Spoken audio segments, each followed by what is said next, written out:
Hi everyone, welcome back to my channel. This is Josie's Point of View, where we focus on human interest stories from the Carolinas and beyond. Today it's Wednesday and it's February the 15th, 2023. Thank you so much for tuning in. If you're new to my channel, I'd like to extend to you a warm welcome. Thank you so much for stopping by. I hope you find the information here to be informative. And if you're a returning viewer, thank you for coming back. You know, I always say the tide changes so frequently here on these YouTube streets, so you always have to acknowledge where your support comes from. And I want you to know, I sincerely thank you for your support. Feel free to like and to share this video, and don't forget to subscribe. And our story today comes from the city of Raleigh here in North Carolina. Take a look at that headline. And it reads, North Carolina man recently died in police custody, the Darryl Willaims story. I'll provide you with a summary here, and as always, I'll place links to a few of the full articles in the description box.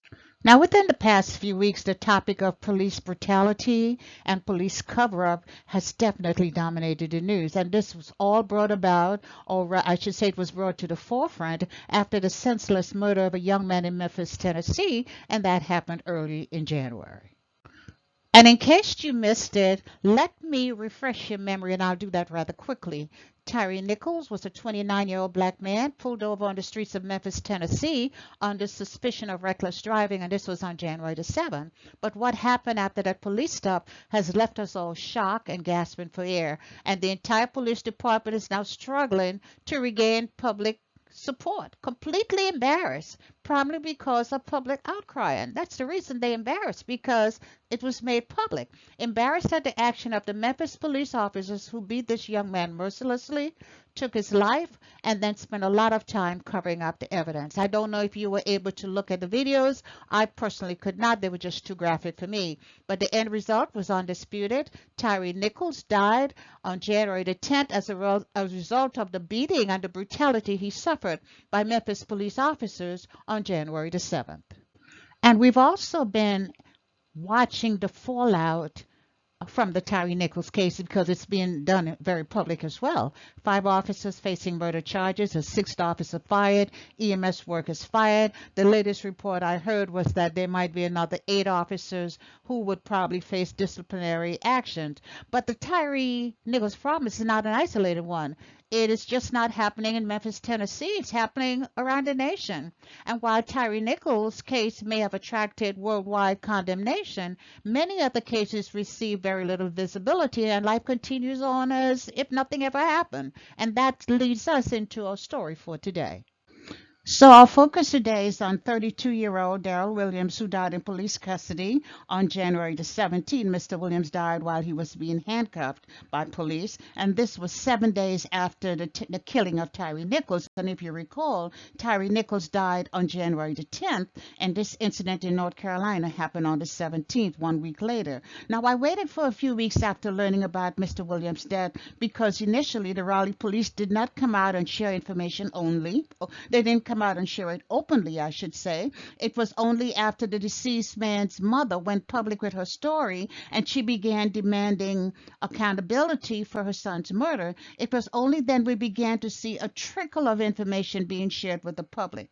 But it also took some time before the body cam pictures were released. So in this video, we'll cover the Raleigh police, what they have said about Mr. Willaims' death. We'll talk about what we saw on the police body cam, and we'll end with a statement from the high-profile civil rights attorney who's now taking the lead on this case. Now, Raleigh Police Department did issue a public statement, and that was almost a week after the incident, in which they confirmed that Darryl Willaims did indeed die in police custody on January the 17th after he was tased multiple times by police officers. Now, police say they were proactively patrolling an area on Quarry Road in Raleigh in the early morning of January the 17th. It appears they were stopping cars they deemed as suspicious and asking the occupants to get out. And they said when they approached Willaims and his companion, they asked both men to step out of the car. They say as the companion exited the car, they noticed he had an open container and marijuana. Now, keep in mind, this was in the dark. It was very early in the morning. Not sure how they saw that from a distance, but they said they tried to detain Willaims because they suspected he had illegal substances in the car. They said he resisted their efforts and attempted to run away. And when they caught up with him, he continued to resist. And they said that's when they used a stun gun mode on him. Now, Now, the stun gun mode is when a stun gun is placed very close to the body and powerful shocks are deployed rather quickly. The report stated that within minutes after the stun gun mode was used, Willaims became unresponsive and not breathing. He also did not have a pulse. So EMS was called. First responders rushed him to the hospital where he later died. And for the next few weeks after Mr. Williams' death, it seems like everything in our area was quiet because Tyree Nichols' case continued to take center stage as the fallout was viewed by millions. And then in our area, there was much discussion of the term proactive patrolling. And that's when it's the act of when law enforcement prevent a crime before it happens. But people say it's just a nice way of saying that police are abusing their powers by targeting minority citizens with unlawful searches and other forms of harassment. And then there were echoes for a need for police reform and changes to the way persons of color are actually treated, and especially for the differences in the way they're arrested and searched. And after what seemed like a lifetime of waiting, the body cam or portions of it was released to the public a little over a week ago. Now, I chose not to look at that video, and that's because I've seen enough. I can no longer watch videos that show men being killed in this manner. I don't care what color you are. I just can no longer take it. It creates too much anxiety for me. But based on what has been reported, the most significant finding from that video was that Williams was tased multiple times. He could be heard yelling out to officers, telling them that he had heart problems, and that was after the initial tase was administered. Still, they subsequently tased him again more than once. There were at least 6 officers on that scene, but they preferred to take him down by causing him pain, and that's what they did. They tased him until he was unconscious. He was unresponsive, he had no pulse and was not breathing, so he was in full cardiac arrest and still in handcuffs. They probably already knew he was deceased before EMS arrived. However, he was pronounced dead around 3 a.m. that morning. And after reviewing that police video cam, of course, the family was just distraught. And they responded by declaring that Raleigh police response to Darryl Willaims was unwarranted and unjustified, especially after he told them that he had a heart problem. And community activists have also spoken out, declaring that Darryl Willaims should not be dead. Some said he was essentially electrocuted by our Raleigh police. Along with their attorney, they did provide a list of demands to RDU police chief and to the city council, demanding police reform and changes in the way people of color are treated. Essentially, they stated that our Raleigh Police Department had violated its own policy for justification and use of non-deadly force. They claimed numerous policies were violated that night when Darryl Willaims was killed, and they asked for a ban on the use of tasers until RDU police can prove they would follow its own policies, which kind of makes sense. And here's a partial listing of demands that were presented to the city council.